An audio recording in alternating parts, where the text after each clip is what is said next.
Fi360. Thank you for taking the time to join us this afternoon. The main point of this webinar is going to review proposed changes that we're planning to make to the model performance calculation along with the client trends performance calculation. Likely to start towards the end of March, may push into April. We'll have a more definitive timeline for you shortly, but worst case scenario it would be during the April update. The two main things I'd like to talk to you today about are, one, some additional data feeds we're now receiving from Morningstar and how that's going to play into changes in the calculations. And then secondly, some new rebalancing options that we're adding on the model side don't really apply on the client trend side, as you'll see, but will be available for selection when creating and editing model versions.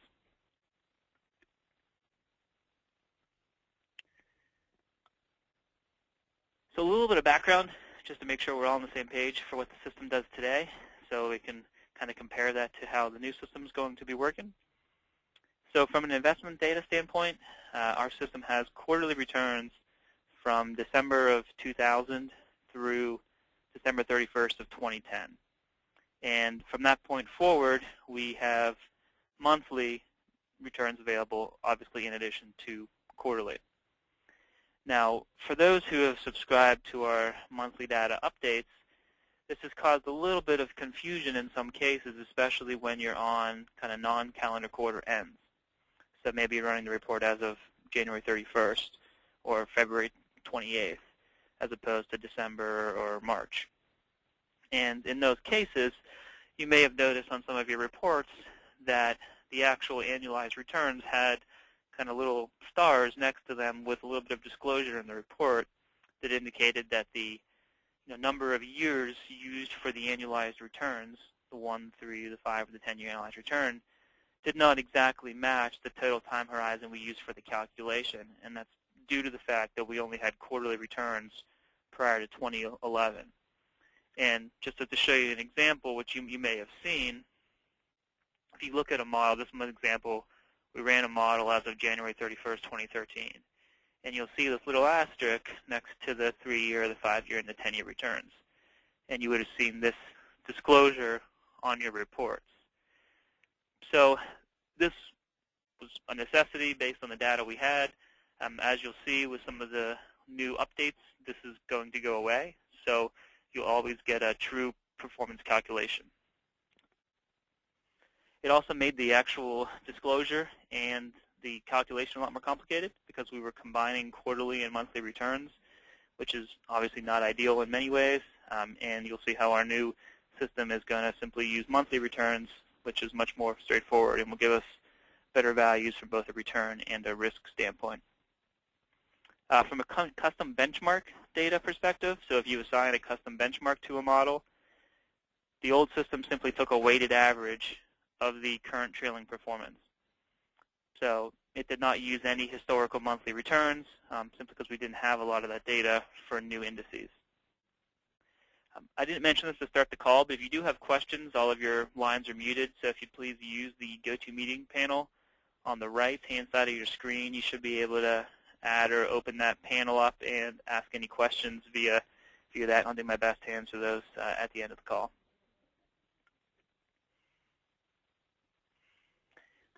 So as we move on to the new system, as I mentioned before, and as you've probably seen in some of our emails to you, we have licensed some new data feeds from Morningstar that provide us monthly returns for every investment going back to December of 2000, which is kind of the earliest time period available in our system. So this is now going to simplify our performance calculations because we simply can now compound monthly returns as opposed to combining quarterly and monthly depending on the year. We also can now move to having 36 monthly returns going into the 3-year standard deviation as opposed to relying on, again, a combination of quarterly and monthly periods. Same goes for custom benchmarks. We're going to move to using compounded monthly returns. So the calculation for those is consistent with how we're treating the normal model return, the tactical, and the strategic benchmarks. So all of this should lend to a much more concise and easy to understand performance calculation process. One of the options we're adding along with this change is a rebalancing frequency. If you're familiar with our software a few years ago, we had something similar to this on the old model version that we used to have, and this really applied to more hypothetical performance than anything else. That was pulled out with the model upgrade about a year and a half ago, and we're now adding it in along with a lot more flexibility in how this actually impacts the performance calculation. So you'll see whenever creating or editing a model version, you'll have the option to pick your rebalancing frequency, which is kind of highlighted here on this page. And you'll have 5 options, and I'll kind of go through how each of these work. You'll have a manual rebalancing option, a monthly, a quarterly, a semi-annual, and an annual. So let me kind of quickly go through each of those, and then I'll go through them in more detail. So from the manual perspective, the system's never going to rebalance on its own. You must specifically enter time periods in the fi360 system if you want it to rebalance. That's going to be the only option for client trending. If you're in the model area, you'll have the 4 automated ones we're about to talk about. Monthly is going to rebalance each month. So basically what this means is let's say you put in the time period as of 2006, and the next January to 2006. In February of 2006, we're going to rebalance either to what you told us in February or to the closest matching period, which is January in this case. We're going to rebalance back to that. So it's always going to rebalance each month either to a new period you enter or to the latest one that you've told us. And that's basically how our system works today. So if you had entered time periods in the system and you had gaps, you didn't actually enter every single month, we would always rebalance back to your previous period. So if you want to kind of get an equivalent option in the new system to what you had today, you're going to want to choose monthly. The quarterly, semi-annual, and annual are basically new features. And the way these are going to work is based on your start date of the model, we're always going to accrue the investments for quarterly for 3 months. At 3 months, we're then going to look and see what's your last advisor entered period, and we'll rebalance the model at that point. We'll grow for 3 more months, and we'll rebalance. That same process is going to be true for semi-annual or annual, except we're going to do so on a 6-month or 12-month basis. So this still might be a little confusing, so let me kind of go through each of these in a little bit more detail, and hopefully it'll make sense. So as I mentioned, for the manual, we're going to start with the first period entered by the advisor. So it's only going to use any advisor-entered allocation. So these are in the tactical section of your model. We're then going to move to the next month. We're going to check to see if you entered a new allocation for that month. If you did, we'll rebalance it to what you told us. Otherwise, we're going to take what you had the previous month, we're going to multiply it by the monthly return, and we're going to get a new allocation to use for that current month. So we're essentially growing each investment on its own, calculating a new allocation as if you didn't rebalance, and we're going to use that new allocation instead. We'll basically continue to go through steps 2 and 3 until we reach the current time period. So as of now, that would be January 31st of 2013.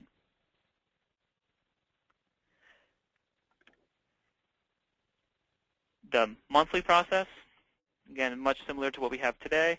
We'll still start with the first period that you enter. We'll move to the next month. We'll see if you entered new allocations. If you did, we'll just rebalance to what you told us. Otherwise, we'll rebalance to the latest allocation that's available. Now, that could be 1 month ago, as in the example I told you earlier. Rebalance, you didn't tell us anything for February of 2006, so we'll rebalance to what you told us in January of 2006. But it could rebalance to something you had 4 years ago. So you could put in something 2002, let it grow up to 2006, and then tell us to rebalance at that point. So we're going to continue going back to that 2002 record until you tell us something different. Again, we'll continue that process until we get to the current time period. The quarterly, semi-annual, and annual work in the same way as monthly. So again, we'll always start with that first period that you enter. We'll move to next month, and we'll grow the model without rebalancing. So we'll take the allocation from last period, multiply it times the monthly return, and that'll give us our new allocation. We'll do that for 3 months for quarterly. We'll do it for 6 months for semi-annual. We'll do it for 12 months for annually. And then once we hit that point, we'll then say, okay, what's the last period that the advisor told us the model changed? Let's rebalance the model to that, and then move forward on the same 3, 6, or 12-month cycle. So I think a way to kind of skip 2 slides here. One way to kind of think about this, in addition to looking at what I've already told you, is kind of the practical application side, and this might help kind of make this crystallize in your mind. The manual rebalancing is applicable if an advisor has discretion, and changes they make to a model are immediately applied to a participant's account. And if no changes are made by the advisor, the investments just continue to grow until the advisor tells us to make a change. So if those 2 situations apply, then manual rebalancing is going to give you the most accurate representation of performance for that model. Now, for the other modeling options, it's more applicable for an advisor who simply recommends allocations and says, this is what the model is as of this time period, that allows the participants to rebalance to that at scheduled intervals. So they may only rebalance annually, and you may change the model 8 times during the year, but the participant started out at one point, it grew for 12 months, and then they rebalance to whatever the current model is currently at. So that's an example where picking the annual rebalancing is going to give a more accurate representation for a participant's experience in that model. So hopefully that kind of helps you take what I told you, which is a little hard to see on a slide, put it into a little more practical application. So to skip back a few slides here, once we get those new allocations, the actual calculation process is the same. For the calculating the monthly return, it's pretty simple. We just take the derived investment allocation based on the previous things I was just explaining to you, multiply that times the monthly return, just sum that up across all investments in the model or the client, and we have our 1-month return. Now for the annualized returns, it's extremely straightforward. 1-year returns, just compounding 12 monthly returns, the 3-year 36, 5-year 60, and 10-year 120, discounting them appropriately to get an annualized number. Same goes for this since inception. So this makes for a much more simplistic process on our end, and from a disclosure and hopefully from a attribution standpoint. So 2 examples. These are very simplistic, just to kind of show you some potential differences. So this is an example here where the advisors entered 4 time periods into our system. You can see December 31st, March 31st, April 30th, 2011, and then January of 2002. And you can see how they just had 2 funds, Vanguard 500 and PIMCO, Total Return Bond, and the allocations just changed a little bit over time. And you can see, based on the rebalancing option that you picked, over on the right, you'll see how the 1, 3, 5, 10-year or since inception returns change based on your rebalancing option. And I think it's probably pretty obvious to understand why, where in some cases if you let assets grow and don't rebalance versus ones that you rebalance very frequently, obviously you're going to get different types of performance. It's not like one's better than the other. Annual's not always going to perform better than monthly or vice versa, but the key is trying to make it more reflective of how you're actually applying the model inside the plan that you're working with. So this is kind of one example here where quarterly rebalancing would have been the optimal way to go from a 10-year or since inception perspective. Now, if we look at another example, this one's got 3 funds, different time periods. This example here is a little bit more equivalent. There's quarterly and semi-annual are pretty much the same. But it just goes to show that there are going to be differences based on the rebalancing option you choose, and it's just most important to pick the one that's most accurately defines how you're using the model in your particular situation.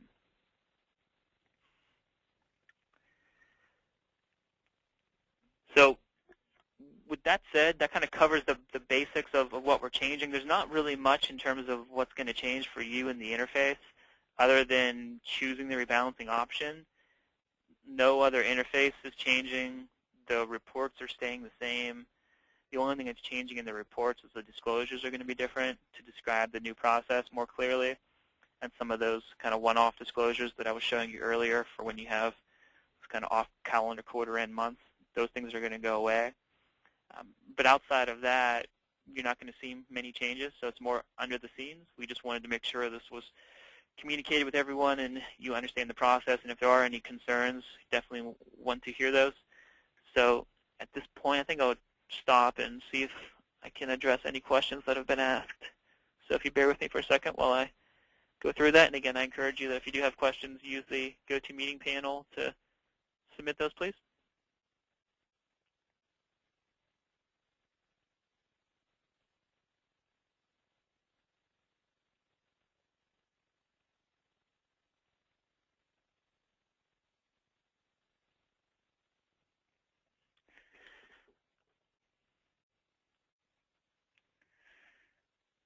Okay, we actually don't have any real questions at this point, so I'll wait another minute or two to see.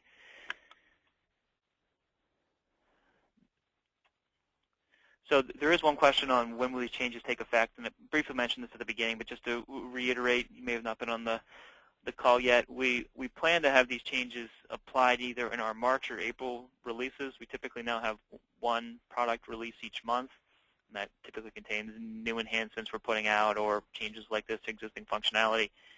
So this is either going to be in the late March release or in the April release. We'll be able to let you know that probably by the end of this month with our March news and notes, which typically should be out the first week of March, we'll have an official release date.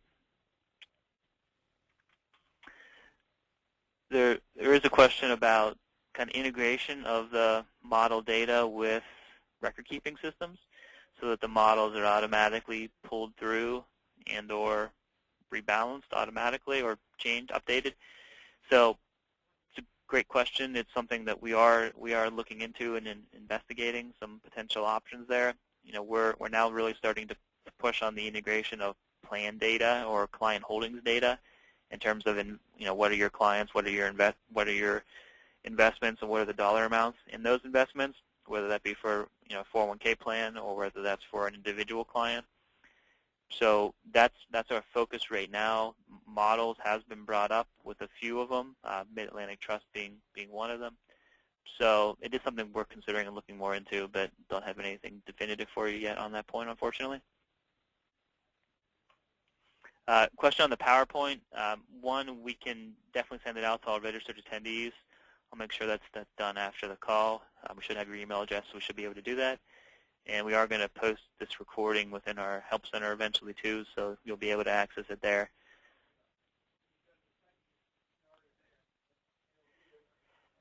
There's a question on how do we recommend using the tool as it applies to advisors.